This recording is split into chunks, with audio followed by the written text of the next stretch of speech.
नमस्कार। मैं Mayank Bhargav, assistant professor MLT college Saharsa, आपका स्वागत करता हूं।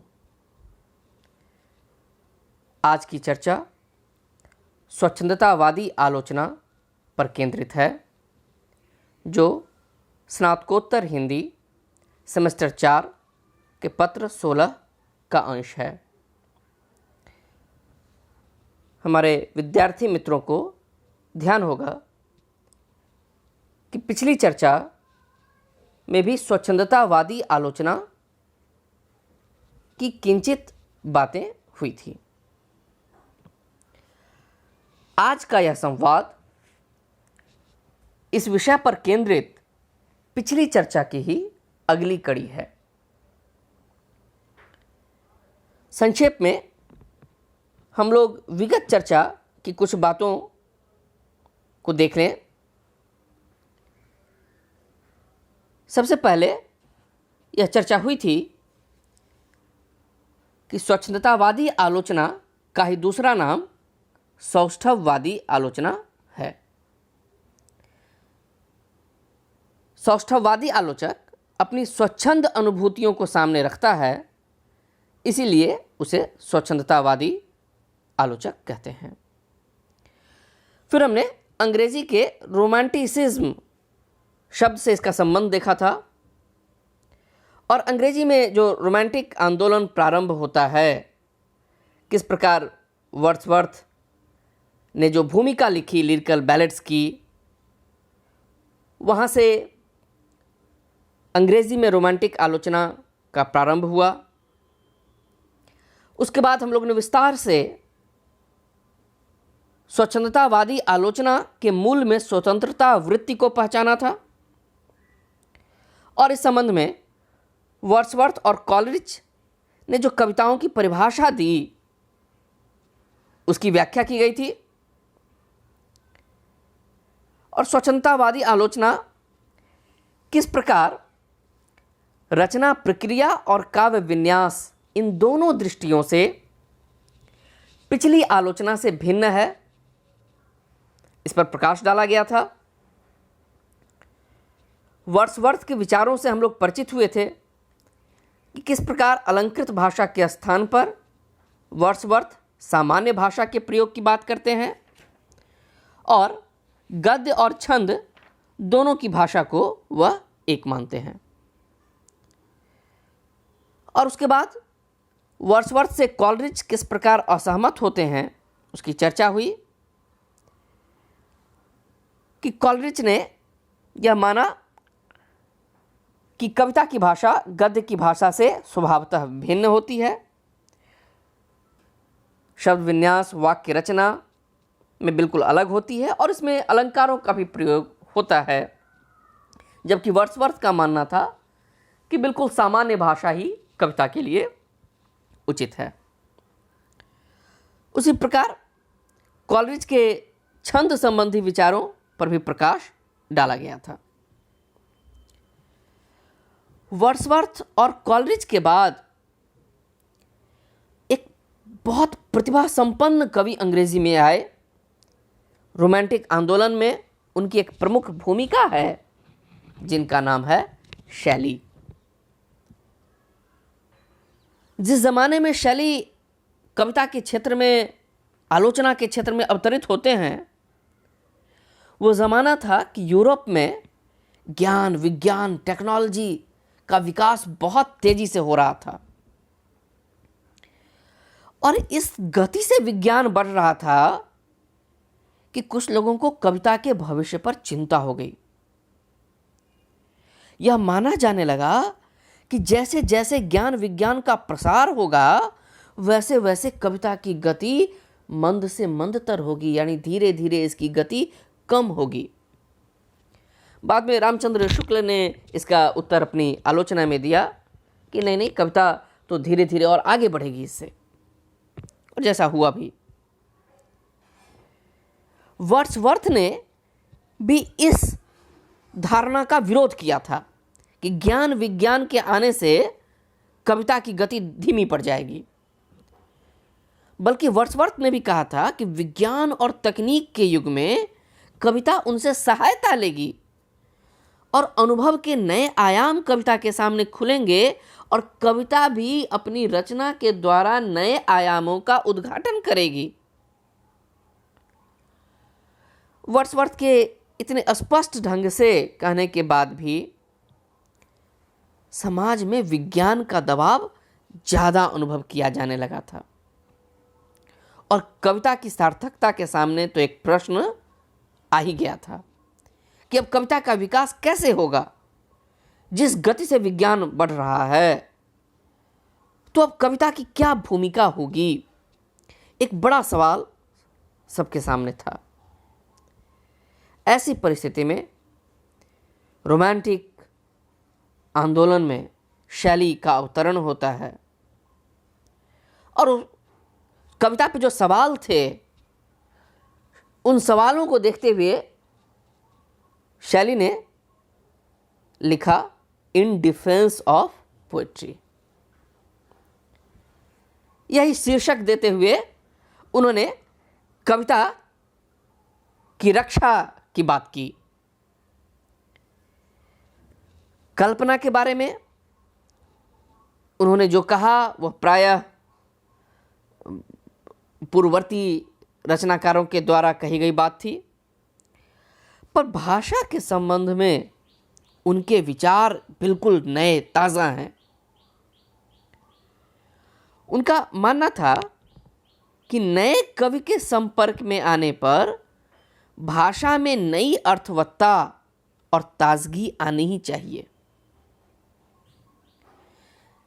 जब भी कोई नया कवि कविता की दुनिया में आता है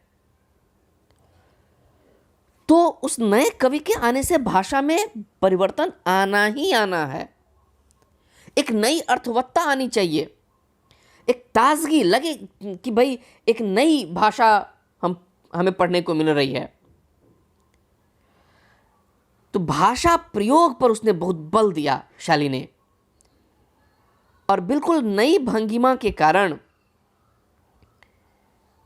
उसने यह भी कहा कि इससे जो पुरानी भाषा है कविता की उसमें एक बिखराव और व्यवस्था जैसी स्थिति आ जाएगी।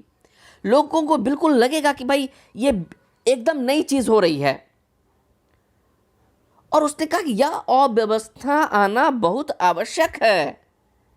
जब तक प्रचलित भाषा में अव्यवस्था नहीं आ जाएगी तब तक नए भाव नहीं आ पाएंगे।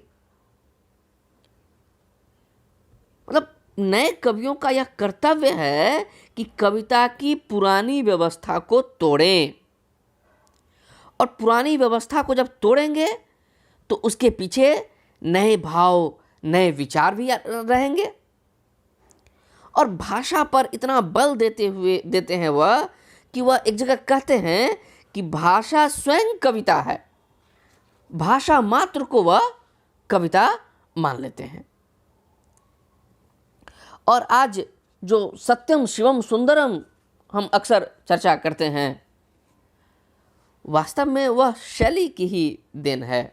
रामचंद्र शुक्ल ने अपने हिंदी साहित्य के इतिहास में कटाक्ष करते हुए लिखा है एक जगह कि सत्यम शिवम सुंदरम एक जगह किसी रचना में प्रयोग आ गया। उन्होंने कहा कि लग रहा है कि ये तो बिल्कुल नई चीज़ है और इसको पुराना माल समझकर लोग नकल कर रहे हैं। तो सत्यम शिवम सुंदरम की कल्पना वास्तव में शैली की देन है और माना जाता है कि रविन्द्रनाथ टैगोर के सहारे हिंदी साहित्य के क्षेत्र में भी सत्यम शिवम सुंदरम बहुप्रचलित हो गया। यानी सच्चाई को व्यक्त करने के लिए कवि शब्दों को नया संदर्भ देता है। जो सत्य है उस सत्य को पकड़ने के लिए कवि पुराने शब्दों को पुराने तरीके में व्यवहृत नहीं करता, बल्कि उन शब्दों को, चूंकि उसके पास सत्य नया है, अब नया सत्य है तो नए सत्य को पकड़ने के लिए शब्दों को नया संदर्भ देगा। और जब वह शब्दों को नया संदर्भ देता है तो उन शब्दों में एक नया अर्थ आलोक भर जाता है। ऐसा करने से कविता एक ओर सत्य और सुंदर से अभिमंडित होती है तो दूसरी ओर वह शिवत्व से भरती है।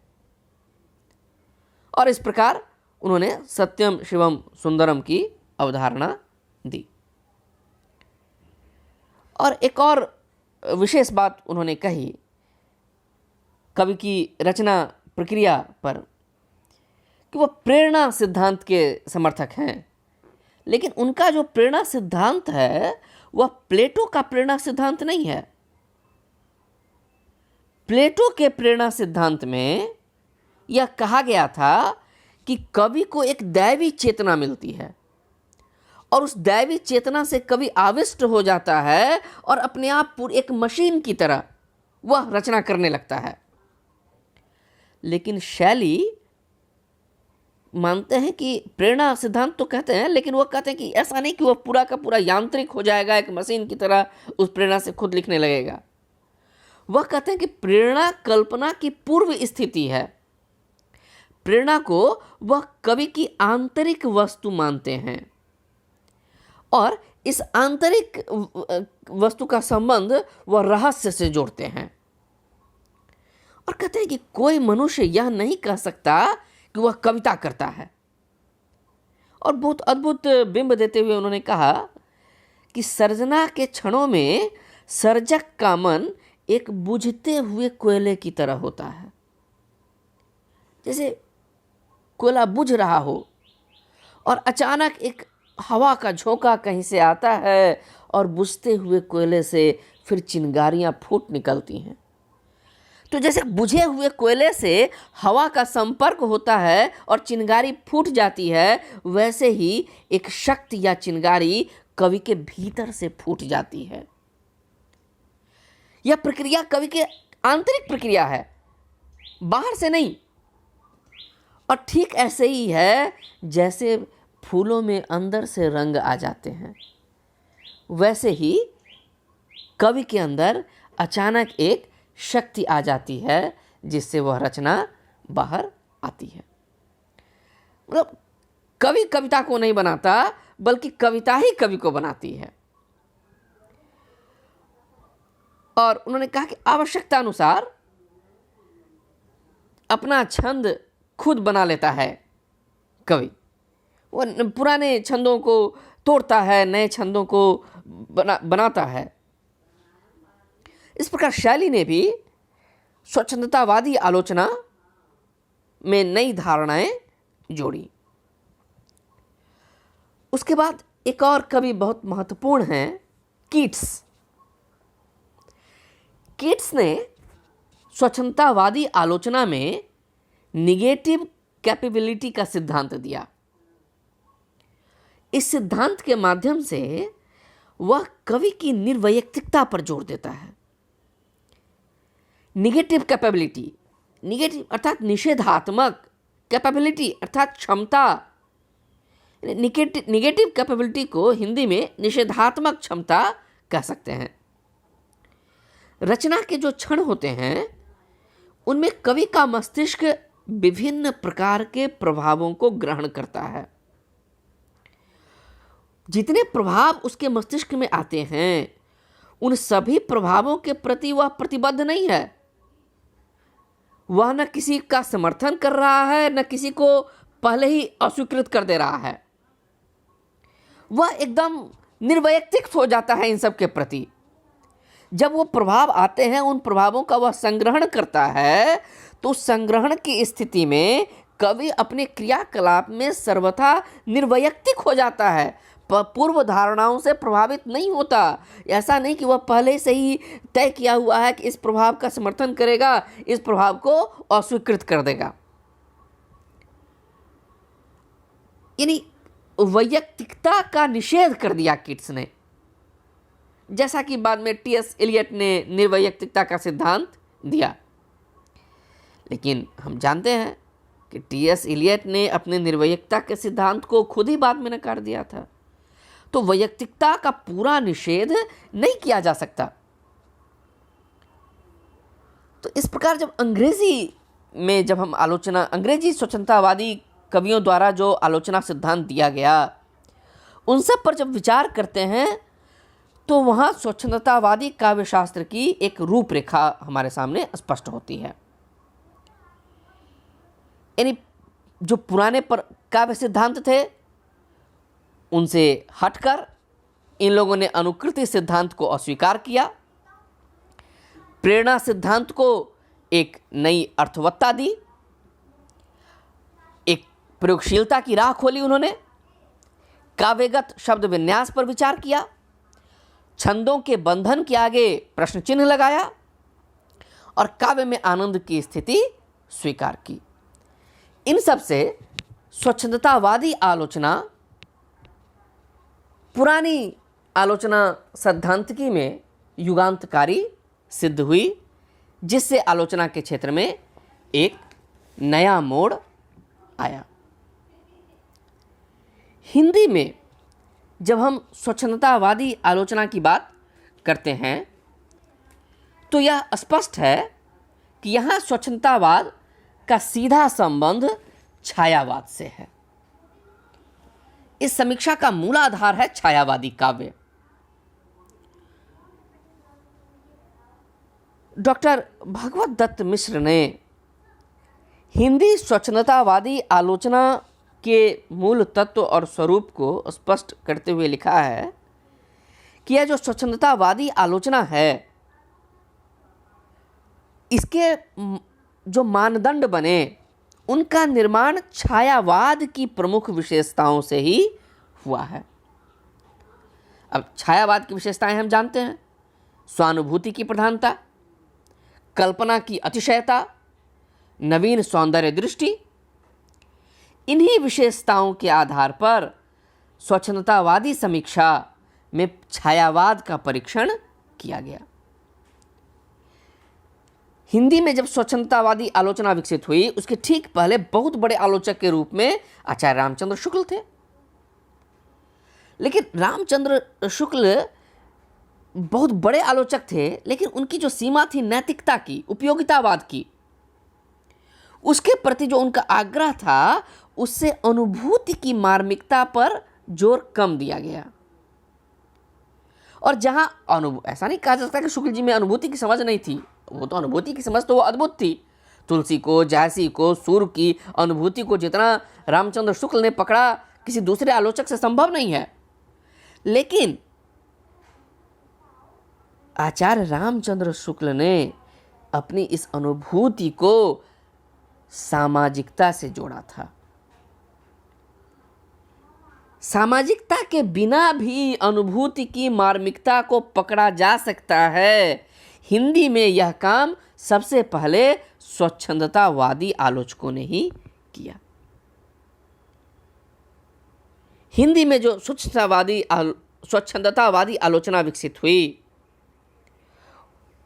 उसकी प्रेरणा छायावादी रचनाओं से मिली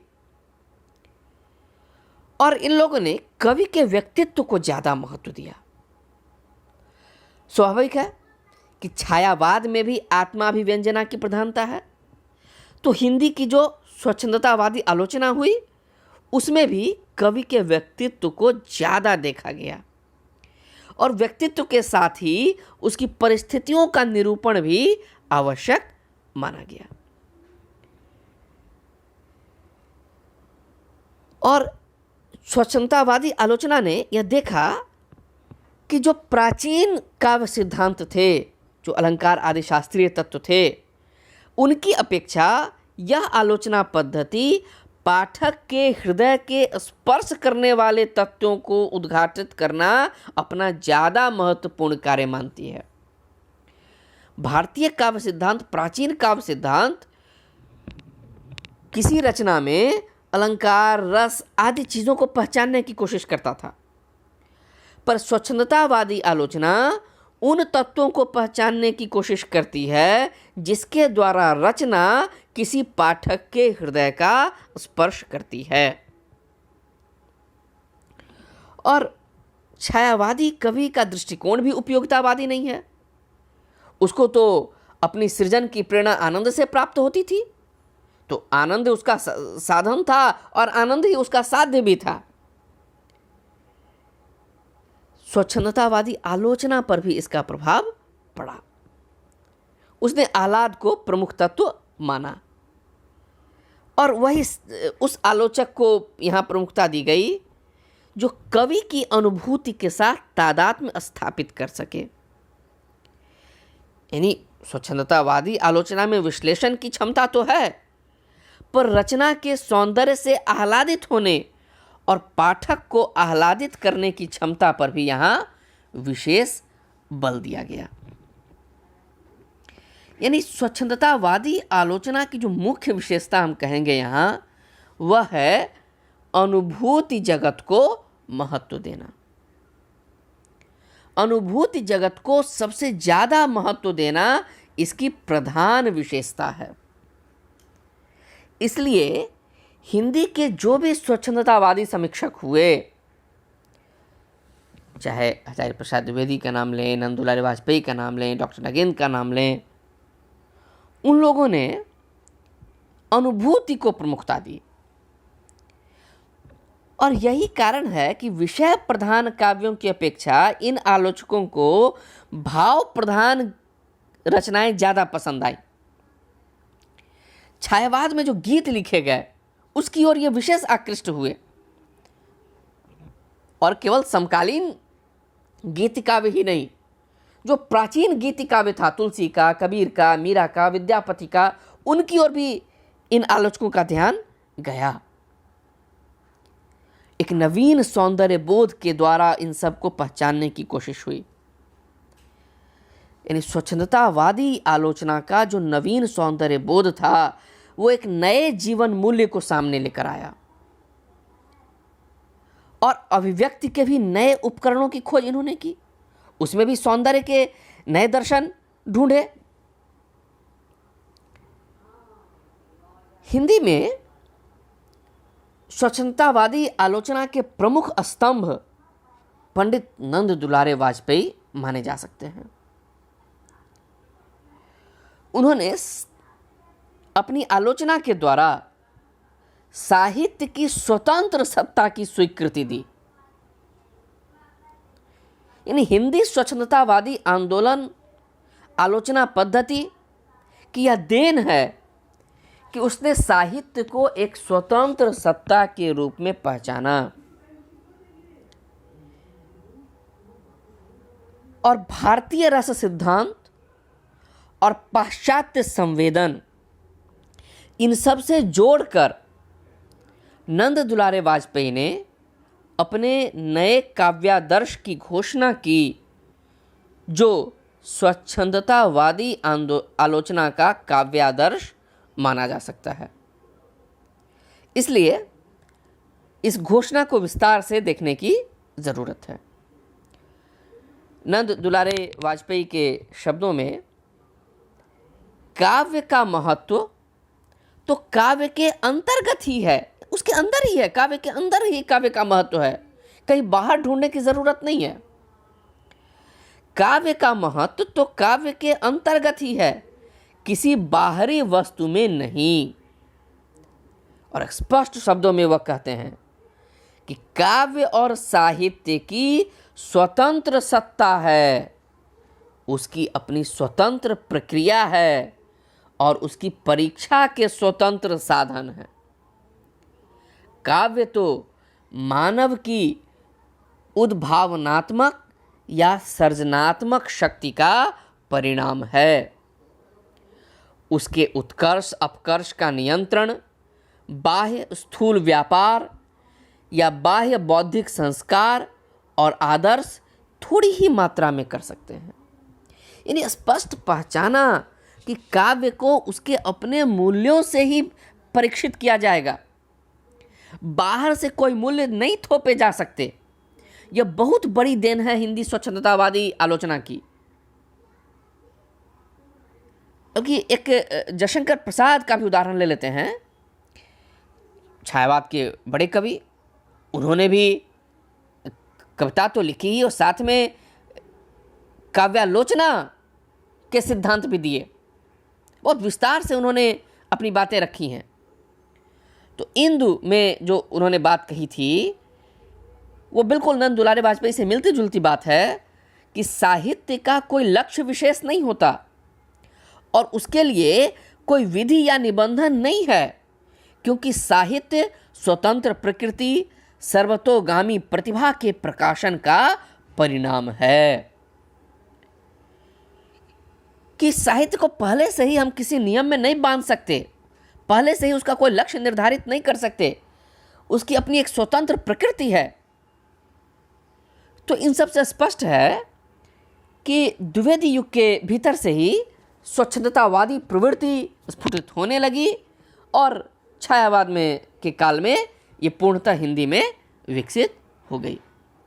साहित्य की स्वतंत्र सत्ता की स्वीकृति स्वच्छंदतावाद का केंद्रीय तत्व है। और छायावाद की जो दूसरी विशेषताएं थीं, कल्पना चारुता, आनंद प्रियता, भावात्मकता, मानवतावाद, रहस्यात्मकता, ये सब विशेषताएं, छायावाद की जो ये सब विशेषताएं थीं, वह सब स्वच्छंदतावादी आलोचना की भी प्रमुख प्रवृत्तियों के रूप में सामने आती हैं। स्वच्छंदतावादी समीक्षा को हिंदी में पाश्चात्य रोमांटिक समीक्षा का भारतीय संस्करण कहा जा सकता है। रामचंद्र तिवारी ने अपनी प्रसिद्ध पुस्तक हिंदी का गद्य साहित्य में लिखा है कि स्वच्छंदतावादी समीक्षा को पाश्चात्य रोमांटिक समीक्षा का भारतीय संस्करण कहा जा सकता है। जैसे अंग्रेजी आलोचना के संबंध में हम लोगों ने वर्ड्सवर्थ और कॉलरिज की जो कृति आई थी लिरिकल बैलेट्स, उससे अंग्रेजी की स्वच्छंदतावादी आलोचना का प्रारंभ देखा था, वैसे ही आलोचकों ने पंत जी की जो कृति आई थी पल्लव, उस पल्लव की तुलना हिंदी में लिरिकल बैलेट्स से की गई है।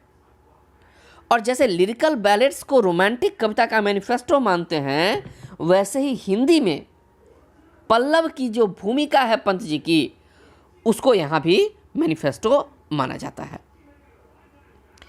और यह कहना एक सीमा तक सही होगा कि हिंदी के स्वच्छंदतावादी कवियों पर कहीं न कहीं वर्ड्सवर्थ, शैली, कीट्स जैसे कवियों का प्रभाव है। यह बिल्कुल न समझा जाए कि यहाँ की कविता वहाँ की नकल है। यह स्थापित किया जा चुका है कि छायावादी कवियों में जिनकी शिक्षा दीक्षा सबसे कम थी, अर्थात अंग्रेजी साहित्य से परिचित होने का अवसर कम मिला, उनमें छायावादी प्रवृत्तियां सबसे ज़्यादा हैं।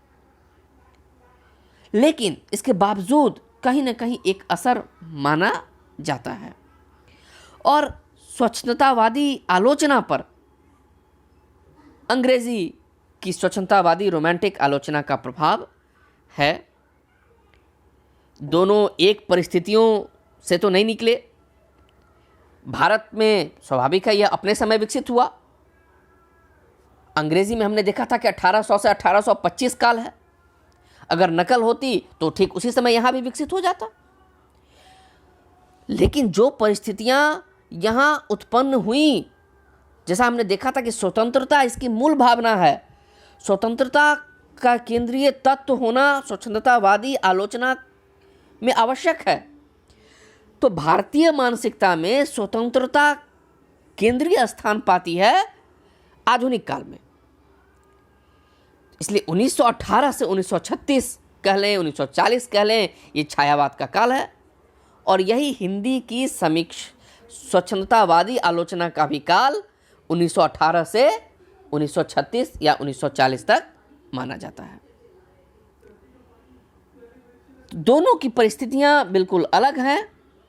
इसीलिए स्वाभाविक है कि हिंदी की स्वच्छंदतावादी समीक्षा अंग्रेजी की स्वच्छंदतावादी समीक्षा से पूरी तरह समान नहीं हो सकती, लेकिन कई बातों में दोनों में समानता भी देखी जाती है। जैसे काव्य की स्वतंत्र सत्ता, व्यक्ति चेतना का महत्व, कल्पना तत्व की प्रधानता, प्रकृति के प्रति जिज्ञासा, विस्मय और प्रेम का भाव और आनंदवादी उद्देश्य, इस प्रकार के जो तत्व हैं वह हिंदी की स्वच्छंदतावादी आलोचना और अंग्रेजी की स्वच्छंदतावादी आलोचना दोनों में समान रूप से मिलते हैं। जैसे वहाँ वर्ड्सवर्थ, शैली, कीट्स, कॉलेज, इन सब ने लंबी भूमिकाएं लिखकर रोमांटिक आलोचना को स्थापित किया, वैसे ही हिंदी में भी सुमित्रा नंदन पंत ने तो पल्लव की भूमिका लिखी ही, अन्य छायावादी कवियों ने भी, निराला ने, प्रसाद ने, इन सब ने अपनी रचनाओं के साथ लंबी भूमिकाएं लिखी और छायावाद की विशेषताओं को स्पष्ट किया।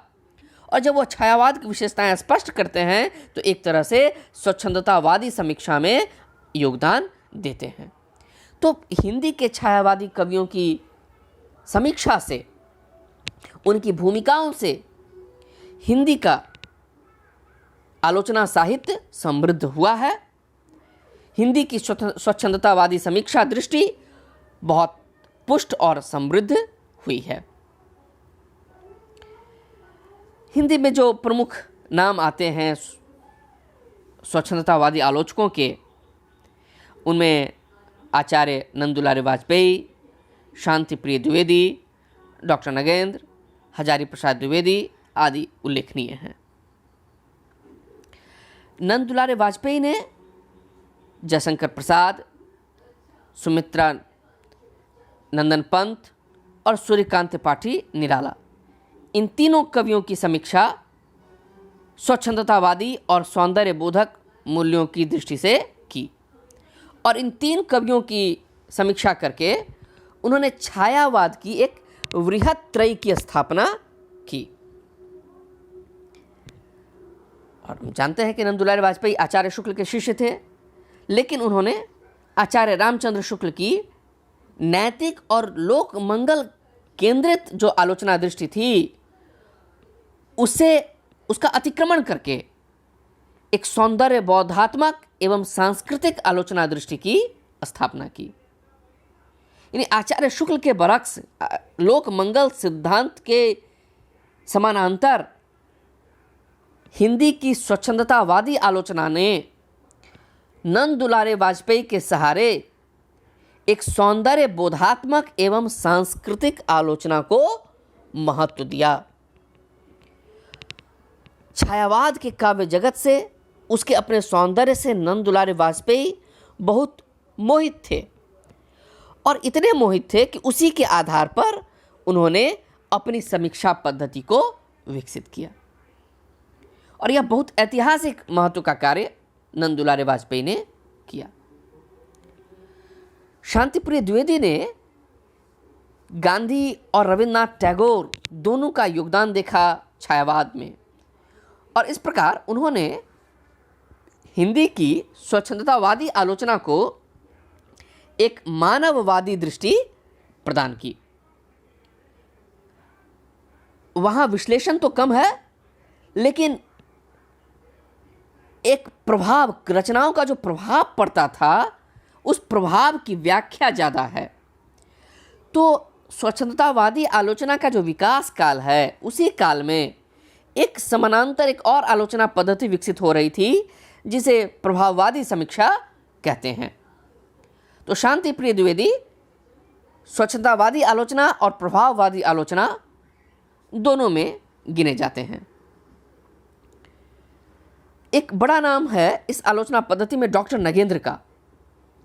उनकी किताब ही आई थी 1938 में, सुमित्रा नंदन पंत।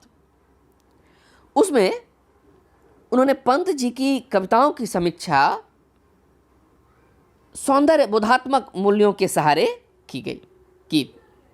और डॉक्टर नगेंद्र की समीक्षा बहुत तर्कपूर्ण और संतुलित आलोचना मानी जाएगी। हजारी प्रसाद द्विवेदी ने भी रामचंद्र शुक्ल के लोक मंगल से बिल्कुल भिन्न एक समानांतर दृष्टि की स्थापना की थी। वह शास्त्रीय, व्याख्यात्मक, प्रभाववादी सभी समीक्षाओं में रस और सौंदर्य का महत्व स्वीकार करते हैं। द्विवेदी जी ने कबीर पर, सूर पर विद्वतापूर्ण व्यावहारिक समीक्षाएं लिखी हैं। उनका एक अलग महत्व है। डॉक्टर नगेंद्र की सुमित्रानंदन पंत की चर्चा हो रही थी। उन्होंने रीति काल और देव और उनकी कविता, साकेत एक अध्ययन, कामायनी के अध्ययन की समस्याएं, आधुनिक हिंदी नाटक जैसी और कृतियों की रचना की। उनका भी जो विवेचन है वह स्वच्छंदतावादी आलोचना के सूत्र से बंधा हुआ है। वह एक शास्त्रीय आधार पर तो डॉक्टर नगेंद्र खड़े होते हैं और उस शास्त्रीय आधार पर वह नई दिशाओं की तलाश करते हैं। इस प्रकार हिंदी में स्वच्छंदतावादी आंदोलन का विकास हुआ, जिसमें छायावाद की कविताओं का प्रभाव था। और स्वाभाविक है कि जब छायावाद का ह्रास हुआ तो स्वच्छंदतावादी आलोचना भी ह्रासशील हो गई। छायावाद के खत्म होते होते स्वच्छंदतावादी आलोचना भी अपनी भूमिका समाप्त करती है। जैसे छायावाद के बाद हिंदी में प्रगतिवाद प्रारंभ हुआ तो हर आलोचना अपनी समानांतर युगीन रचना पद्धति एवं परिस्थितियों से प्रभावित होती है। तो जब हिंदी में प्रगतिवादी कविता का आरंभ हुआ तो स्वाभाविक है कि इसके साथ प्रगतिवादी या मार्क्सवादी समीक्षा पद्धति विकसित हुई और स्वच्छंदतावादी आलोचना ने अपना दायित्व पूरा किया। इस प्रकार 1918 से 1936-40 तक हिंदी में यह आलोचना पद्धति विशेष तौर पर सक्रिय रही। साहित्य को पहचानने में, सहृदयता से उसकी समीक्षा करने में, उसका विश्लेषण करने में, साहित्य की एक अपनी स्वतंत्र सत्ता स्थापित करने में स्वच्छंदतावादी आलोचना का बहुत प्रमुख योगदान है। आशा है कि इस चर्चा के द्वारा हमारे विद्यार्थी मित्र स्वच्छंदतावादी आलोचना को पहचान पाए होंगे। विश्वास है कि आपको आज की यह चर्चा भी अच्छी लगी होगी। आपके सहयोग के लिए, आपके साथ के लिए बहुत बहुत धन्यवाद, आभार।